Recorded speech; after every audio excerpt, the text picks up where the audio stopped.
এটাও মনে রাখতে হবে বাংলাদেশ সেনাবাহিনী বর্তমানে দক্ষিণ এশিয়ার তৃতীয় বৃহত্তম শক্তিশালী বাহিনী এবং এই বাহিনী দেশের যে কোনো বিপদের সময় নিজেদের সবকিছু দিয়ে লড়াই করতে প্রস্তুত। এমনকি এটা বললেও ভুল হবে না যে বাংলাদেশ সেনাবাহিনীর পেশাদারিত্ব এবং দক্ষতা ভারতীয় সেনাবাহিনীর চাইতে অনেক এগিয়ে, কারণ বাংলাদেশ সেনাবাহিনী এখন পর্যন্ত পৃথিবীর 43টা দেশে প্রতিনিয়ত যুদ্ধ করার অভিজ্ঞতা লাভ করছে।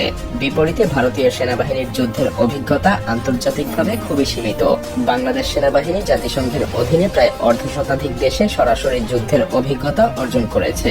এতে তাদের দক্ষতা এবং অভিজ্ঞতা ভারতীয় সেনাবাহিনীর চাইতে অনেকটা বেশিই বলা যায়। তাছাড়া পেশাগত দক্ষতার পাশাপাশি বাংলাদেশ সেনাবাহিনী অত্যাধুনিক সমরাস্ত্র ক্রয়ের দিকেও ধাবিত হচ্ছে। বিশেষ করে বিভিন্ন আগ্রাসন মোকাবেলায় বাংলাদেশ পৃথিবীর বিভিন্ন দেশ থেকে যুদ্ধ ট্যাঙ্ক, যুদ্ধ বিমান এবং অন্যান্য সমরাস্ত্র সংগ্রহ করছে, যা বাংলাদেশের নিরাপত্তা ব্যবস্থা আরো মজবুত করবে। এমনকি বাংলাদেশ তুরস্কের কাছ থেকে বেশ কিছু সংখ্যক বর্তমান পৃথিবীর সবচাইতে অত্যাধুনিক ড্রোন বায়ারাক্তার TB2 কিনেছে। আরো কিছু সংখ্যক কেনার জন্য চুক্তিও করেছে, যার মাত্র 50টা দিয়েই ইউক্রেন হাজার হাজার রাশিয়ান যুদ্ধযান ধ্বংস করেছিল। সেই সাথে সমরাস্ত্রের উৎপাদন বাড়ানো এবং বাইরের দেশ থেকে আধুনিক অস্ত্র ক্রয়ের মাধ্যমে বাংলাদেশ সেনাবাহিনী আরো শক্তিশালী হওয়ার চেষ্টা করছে।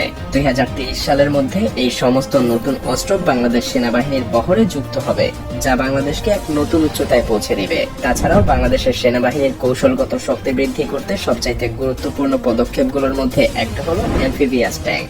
সম্প্রতি বাংলাদেশ চীন থেকে 54টা অত্যাধুনিক উভচর ট্যাঙ্ক অর্ডার করেছে, যা পানিতে এবং মাটিতে দুই জায়গাতেই বেশ কার্যকরীভাবে চলতে পারে। এই ট্যাঙ্কগুলো এমন ভাবে তৈরি যা তীব্র স্রোতেও অনায়াসেই চলতে পারে। এগুলো বিশেষ ধরনের হামলা চালানোর জন্য অত্যন্ত কার্যকরী, যা বাংলাদেশের প্রতিরক্ষা শক্তি আরো মজবুত করবে। আর তাছাড়া চীন ভারতের কাছে এই ট্যাঙ্কগুলো বিক্রিও করবে না।